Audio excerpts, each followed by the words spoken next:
What up, Cavs Nation? I'm your host, Ethan Sands, and I'm back with another episode of the Wine and Gold Talk podcast. And joining me today, Chris, Fedor, cleveland.com Cavs beat reporter, and Jimmy Watkins, cleveland.com's columnist. And we are here to talk to you guys about Cavs Media Day. Training camp is one day away, but before the Cavs traveled to IMG Academy in Florida, they had Media Day at Rocket Arena, where they had multiple different opportunities to talk to reporters, insiders, you name it. They were giving us the inside scoop on what they were doing this summer, how it went, and what they learned about themselves, about this team coming into the 2025-2026 season. Chris, what is something that you took away from today's Media Day that you didn't already know coming into Media Day? I guess I didn't know how forthright players would be about the shortcomings in the series against the Indiana Pacers. But I think that speaks to their maturity, and I think that speaks to their willingness to look in the mirror, identify what went wrong, and have an honest conversation amongst themselves and with other members of the organization about how to change it. And I think that's the first step of remedying it. Now, it remains to be seen whether or not the Cavs are going to take all the lessons that they've learned over the last couple of years with their playoff flameouts, and they're actually going to get them to translate to playoff success. But it feels like they're approaching it the right way, and it feels like they're approaching it head on. And oftentimes, you don't have players being this forthright. And I think it was really, really important for them to speak about the lack of mental toughness. And look, we've been talking on this podcast, guys, for the last 5 to 6 months about what went wrong in the playoffs and were they ready to compete for a championship? And they might have thought that they were ready when they won 64 games in the regular season, but were they ready for everything that playoff basketball entailed? And you got the sense in listening to them talk today to a man that they weren't ready for it. They were not mentally tough enough. That the playoffs demanded something that they couldn't possibly give. Donovan Mitchell used that term. DeAndre Hunter used that term. And it's tough, right? Because when you start throwing out these phrases, sometimes people are like, ooh, that's a nasty label. Oh my God, did you really say that about that team? Oh, they're not going to like that. But this is where the whole soft, fragile, that's where that reputation comes from. And if they're willing to admit it and address it and make the kind of changes that are required, that is a huge step. Again, I don't know if it's going to lead to success. I don't know if it's going to lead to a championship. But the level of honesty and accountability that they showed today, and they have shown basically throughout the course of this summer, and the hunger that they have coming into this season, I thought that was really, really important. And I thought that was really interesting to get into their mind to that kind of level. What about you, Jimmy? Cavs went 1-0 on Media Day. You love seeing that. I do, in all seriousness, though, I do think that Chris is making a valid point here, because there are teams who would feel this way internally and not share it. Because I think when you share it, you kind of do, you embrace the public pressure that comes. Like when Jared Allen told us a couple years ago the lights were too bright for the Knicks, that was honest, and that was, I would say, accountable. But you're inviting more critical eyes onto your team when you say those things. There's a reason why the company line and a lot of professional sports organizations ignore the noise, and a lot of teams try not to give an inch in these settings because they don't trust us, the media, to not take a vinyl. I understand that, but I think if you look at it from a nuanced perspective, I think the Cavs are to the point where they need to confront these truths. And I think if you're going to do something like this, make a wholesale change about the way you approach something, as we're talking about your approach when times are down, I think you have to do it all the time, even if that means doing it in front of a microphone when it's uncomfortable to do so. That's clearly I think the players scored more points here than Kenny and Kobe did last week. They sort of danced around and pushed back on some of these labels. The players embraced them. I like that. The question still persists, though, about how do you do it. It's great to acknowledge that you have a problem. That's step one. Yep. And frankly, we've been taking step one here for about 3 years. The question of how do you solve it is more complicated, and the answers when they got those questions today were less clear, right? It's a lot of, well, experience is the best teacher. That's kind of the motif that comes out of this. That's true. Experience can teach you a lot. It's also only one teacher, and it's a difficult lesson to apply. So we're going to spend the next 6 months here trying to sort through what, okay, you know you have a problem. What are you actually doing to fix it? And the other thing I was thinking when they kept saying this, I think they're right. Like the Pacers presented a very unique brand of mental strain on them. The Pacers are also now gone. And while that can present an opportunity for the Cavs, there's also going to be someone else, a different kind of challenge presented to them. So everything that they're doing, like I like hearing that they're in a direct response to the Pacers series, more conditioning, different types of conditioning that the Cavs are doing to try to prepare themselves for a playoff series that might take a lot out of them, right? That might ask them to go the full. I like hearing I like the idea of Thomas Bryant maybe being able to share some of the lessons from that Pacers run with this Cavs team. But the other, like the Knicks challenge is a different challenge than the Pacers challenge. The Orlando Magic, the challenge that they might present is a different challenge than the Pacers might present. So it's like a little bit of round square peg round hole here, where you're I think you have the right attitude and you're doing the right the things that you know best to do to try to correct these flaws. But we don't, like, what else might be around the corner? I think that's all great points. And I think you got into something that all of the players kind of touched on a little bit when they talked about the Pacers series and also not being ready for what that entailed. But one of those major key features was conditioning and being able to keep up and down the floor with the Indiana Pacers. And obviously, as we know, we've mentioned throughout the entire summer, the Pacers played to a different pace than any other team, arguably in NBA history. So that's different than what they needed to do coming into the offseason to feel prepared to get where their bodies needed to be for this next season. Obviously, Donovan Mitchell is in that realm as well, talking about having his body ready to go because there's an understanding of what he'll have to overcome without Max Strus and Darius Garland on the floor. Craig Porter Jr., Jalen Tyson talked about wanting to be in the best shape they've ever been in their NBA lives coming into this next season, so they're not getting run off the court, so they can help out. But more so to the point of the Donovan Mitchell conversation, him saying that he didn't want to be Superman, but also understanding his role. What did you take away from that, Chris? And obviously, going back to what Kobe Altman said a week ago, that he's already in midseason form. I think Donovan has a challenge, and we've talked about this on the podcast as well. And I think Donovan's challenge is he is the face of the franchise. Success and failure gets laid at his feet. But for this team to potentially take the next step and go where they want to go and win a championship, it's him probably having to step back a little bit. And that's hard because if things go wrong, even though he's probably going to have to do less, he's still going to take the brunt of that. So it's one thing to sit here and say, I want to take a step back. I want to empower my teammates. I want to be this for Darius Garland. I want to be this for Evan Mobley. I want to be this for all these different guys. And I want to give them more of a freedom to be successful and allow us as a team to evolve. It's one thing to say it, but he has to believe that that's best for the Cavs. And he has to believe that that's best for him.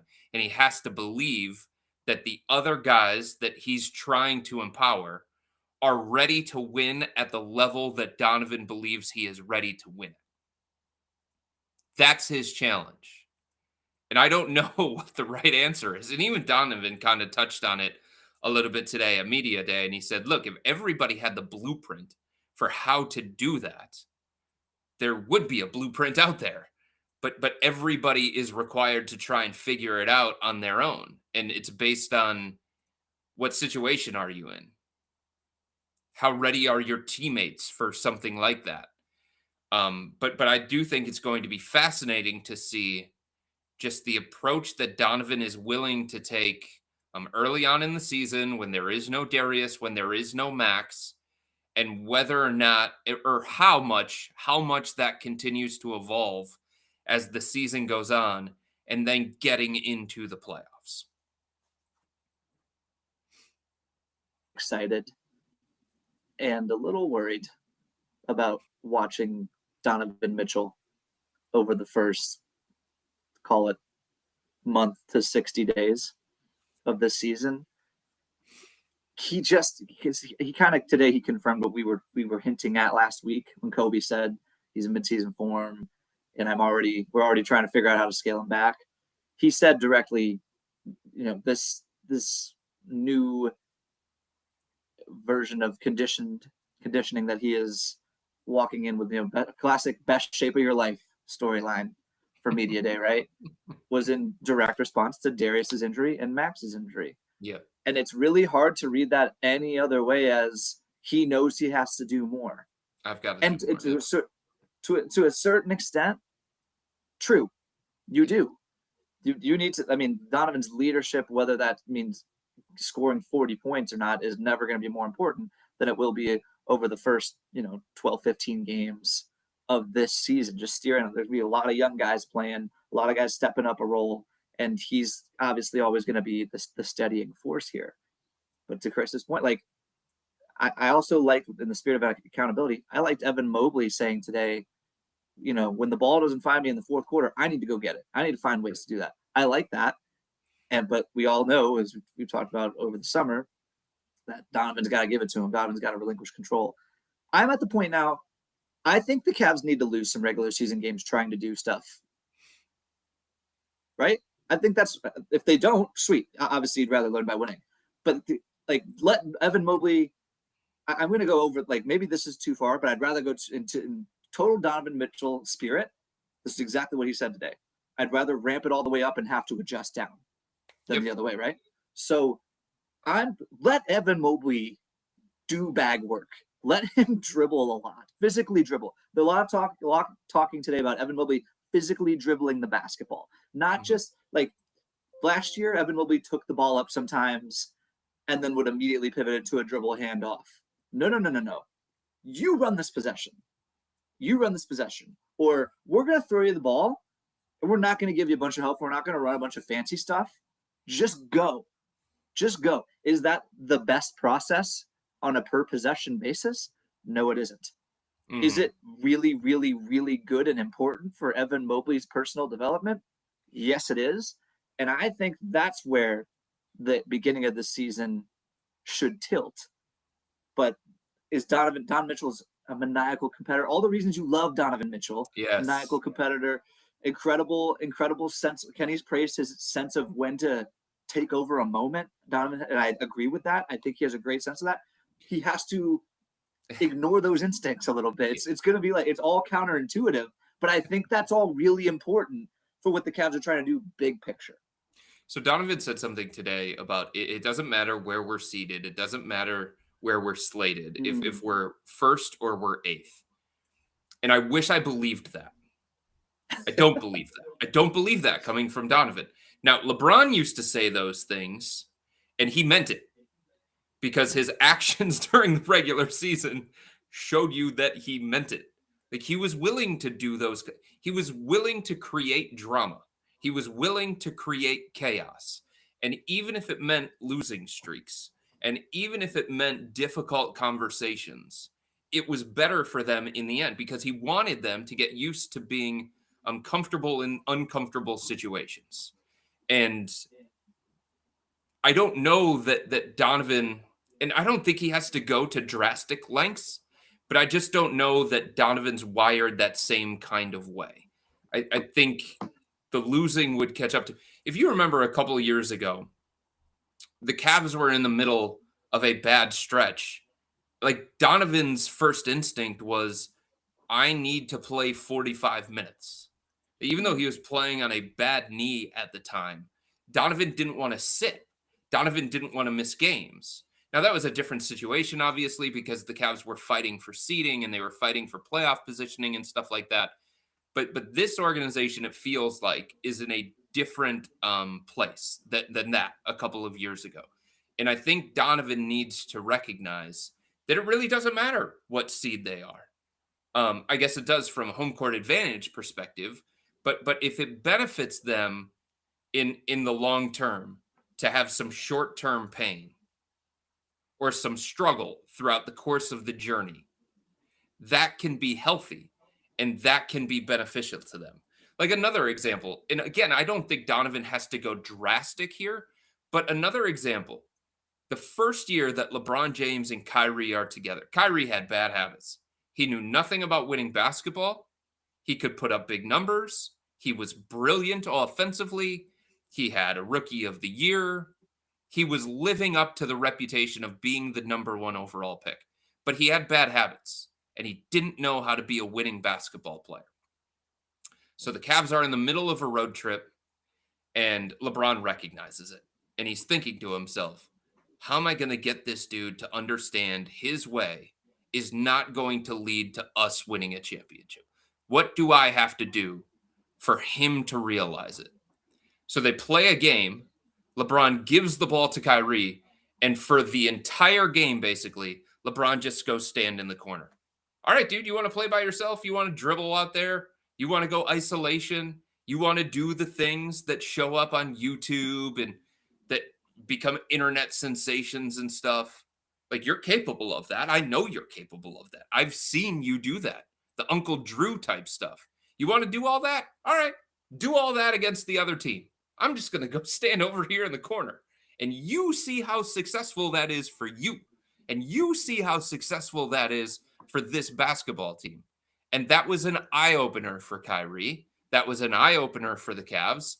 And that was a big seminal moment for the Cavs during those championship years with LeBron.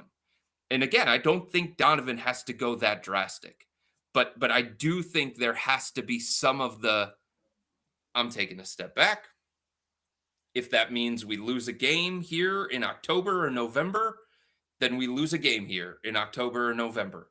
Like, if that means I don't go Superman and try to play savior in the fourth quarter when we're down by 17 and it has to be a different kind of formula, then so be it, because that might benefit us in the long run.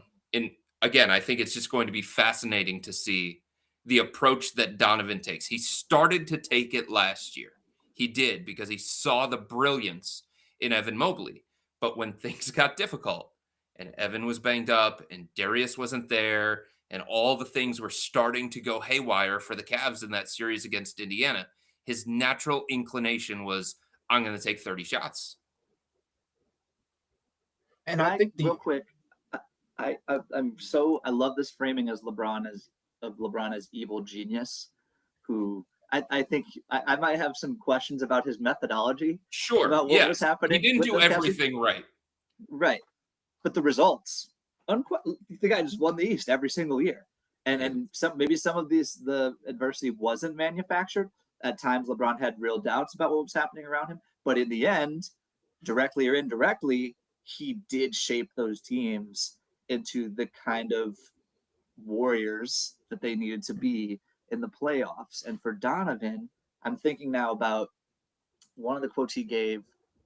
It goes back to this idea of, you know what your problem is, but how do you solve it? We were asking him in exit interviews. Okay, one of the questions was, can you actually create the adversity and show the mental toughness that you need in the playoffs during the regular season? And what Donovan said in part was, well, you can't have any slip-ups. Like, look at what Boston does. They never lose 2 or 3 in a row. I mean, that's just not true. Boston completely took their foot off the gas in like December last year and then flipped a switch. But regardless, I also this LeBron method that we're examining right now, that's not the way they did it either. So Right. I just think like it seems like Donovan's natural instinct is like, well, what if we strive to be as perfect as we possibly can be, even if we don't get there? And this is like a very common athlete mentality, and by the way, a good mentality for most people to have. You'll find, even if you don't get there, you'll get high on the rung, and we'll see if that's good enough to get to the NBA championship. What happens though, if you're in a certain situation and that's what you want to be perfect all the time, and it's not going perfect, you start pressing, and you revert to bad habits. And I think that this is a challenge for leadership in the locker room with Kenny, where to give rope, where to take rope. This is going to be a fascinating study in leadership from that perspective, because I think Kenny needs to take some rope. I think he needs to insert himself a little bit more and say, these are the things we're trying to get done. Evan Mobley development, here's what we need to do. Whereas last year was like, you guys run the offense. You know the concepts, but you guys run the offense. Now we have like specific checkpoints we're trying to hit, so to speak. Donovan Mitchell is trying to give rope, but his natural inclination is to take rope. Yep. His natural inclination is like, oh, we're playing tug of war. We're starting to lose. I'm taking the front of this, and I'm pulling. I'm pulling as hard as I can. Sometimes I'm pulling so hard that I literally pull a muscle. And that's that. I just think that he's so close to the right mentality. Like, what if, here's a question for an alternate Donovan Mitchell approach. You're in great shape. I love that you're in great shape. I love that you're in mid-season form already. What if you did that and took the step back that we're talking about? Not only then are you empowering your teammates, think of what you could look like in the playoffs. Mm-hmm. And I just don't, you're battling so many of his natural, really good urges to do that. And I think that's fascinating. And to your point, Jimmy, about Kenny Atkinson needing to take back some rope, I liked what Evan Mobley had been saying. And to your point earlier, like, it's going to be on him. He wasn't putting the pressure on Kenny. He wasn't putting the pressure on Donovan to step back. He was putting the pressure on himself to start taking initiative, being more assertive, being more aggressive, saying that he needed the ball, right? Or simply grabbing a rebound and running the fast break himself, right? And I think that is already a small step up, right? And obviously Evan Mobley is still this soft-smoking dude, but today it didn't feel like he was mincing words. It felt like he knew coming in that he had to not necessarily speak up, but say what's on his mind. And Evan Mobley doing that is already a change in what we've seen in the previous 4 seasons from Evan Mobley. And understanding that coming into this year, Donovan Mitchell also said something like, it's time. We just got to go get it done.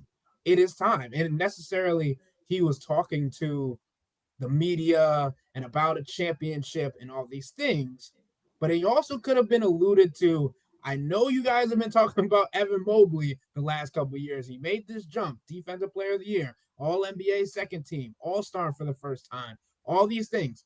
But this is really going to be the season where you see Evan Mobley become Evan Mobley. And I don't know if we're going to hear the same line from Donovan as much this year, when he always said last season, like, this is as bad as Evan Mobley is going to get.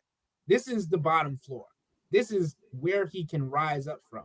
This season, I think Donovan is going to be like, I tried to warn you. I tried to tell you. This is him. This is what we have been expecting, what we've been waiting on, and now it is time. And I think those conversations kind of went hand in hand, even though they weren't talking to each other, near each other, or around each other at the same time. It was just funny to me how they kind of coincided and what they were saying all went together. I can't remember if I wrote this or if I said it on this podcast, guys, but Evan Mobley is different. And it doesn't matter if you look at him and you notice differences, because that's not what I'm talking about. From a mental standpoint, he is different. And I noticed this in Las Vegas at Summer League. He just carried himself a different kind of way. He spoke with a different kind of demeanor to it. And look, he's California chill. He's laid back. He's reserved, he's mild-mannered, and all those things. But you can see the evolution of Evan Mobley into this all-star, into this all-NBA player, into the defensive player of the year. And he carries himself a different kind of way. And I don't want to say that he has a different mentality, because I think he's always wanted to be great, and he's done the things behind the scenes to be great. But it just seems like he's more comfortable in that spotlight.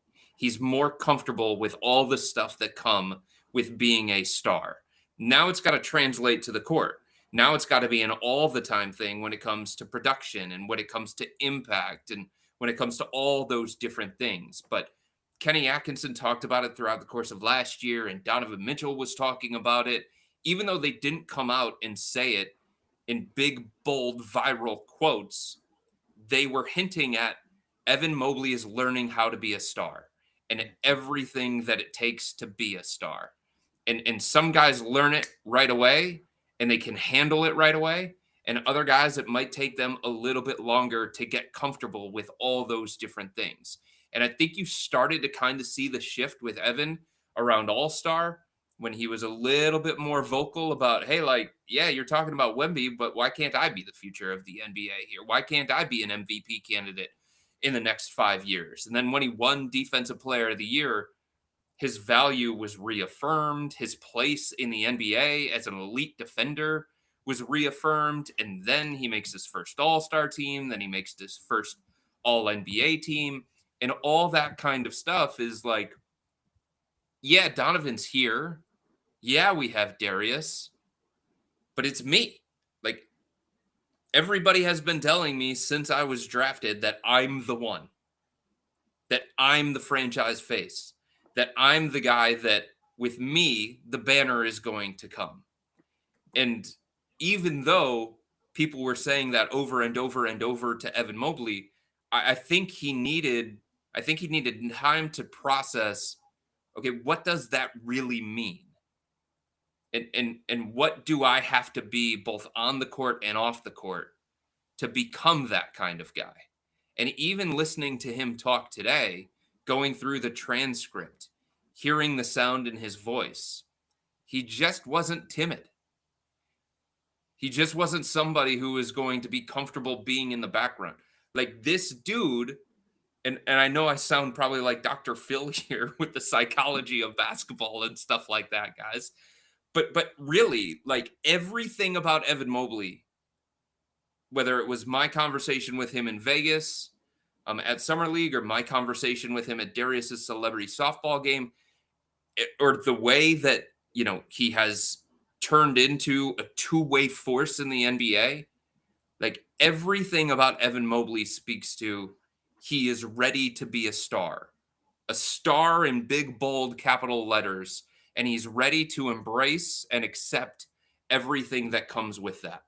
And I think that's a really, really important thing. I think it takes a trained ear to hear this kind of stuff, because Evan is still soft-spoken and still has this laid back vibe about him. But there's having accomplished all the things that he accomplished last year, like, there's just a quiet confidence that comes with that. There's a proof of concept now. And now, building on it, the next step is arguably the hardest, like going from star to superstar, or superstar to super duper star. But this is where I really think the Darius and Max Strus injuries, while less than ideal, obviously, can become sort of a blessing in disguise, because now there's a legit runway. Like, another thing I'd like to see the Cavs be intentional about this year. I want Evan Mobley on the court when Donovan's not. And I want everything running through him when that's the case. I want just give him a runway to showcase everything he can do. Like, so to the point where you can use that as a proving ground to Donovan, like, hey, this guy's ready. And again, it's not always going to be perfect, but the highlights that are when he goes coast to coast, you know, he'll block a shot off the backboard and then go throw it down left-handed. Like, that's going to open your eyes a little bit. All the work that he's putting in ball handling, he crosses over one of these big dudes, that's going to open your eyes a little bit, right? Him shooting off the dribble, looking smooth doing that, that's going to open your eyes a little bit. And then when Darius and Max get back, I think the idea would be it's undeniable by that point. Like, again, Darius and Max have always, like Donovan, been intentional about saying, oh, Darius says he's our best player. Max says he's the ceiling on that guy. It's higher than all of us. But I think along with Donovan, there's still, everybody's like, okay, but we need to see it to know that you're truly ready. And now there's nothing else left to do except let him show it. And I think he's going to show it. He's going to, at the very least, show us some really promising signs of it, to the point where even when everyone's back, you kind of have to rethink about how this thing is oriented.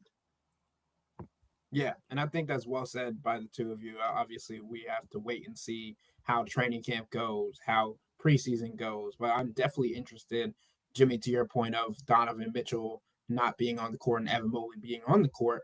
Obviously, we know that there will be a game in preseason where Donovan Mitchell doesn't play. Well, in that case, how will Evan Mobley be utilized? What will it look like? Who will be running? Might be the same game that Evan Mobley doesn't play and the other main guys don't play. Right. Well, but wouldn't it be kind of interesting to see what it would look like if not in the preseason? Not in the preseason. Maybe not. But we'll see what happens. But with all that being said, that'll wrap up today's episode of the Wine and Gold Talk podcast. But remember to become a Cavs Insider and interact with Chris, me, and Jimmy by subscribing to Subtext. Sign up for a 14-day free trial or visit cleveland.com/Cavs and click on the blue bar at the top of the page. If you don't like it, that's fine. All you have to do is text the word stop. It's easy, but we can tell you that the people who sign up stick around, because this is the best way to get insider coverage on the Cavs from me, Chris, and Jimmy. This isn't just our podcast, it's your podcast. And the only way to have your voice heard is through Subtext. Y'all be safe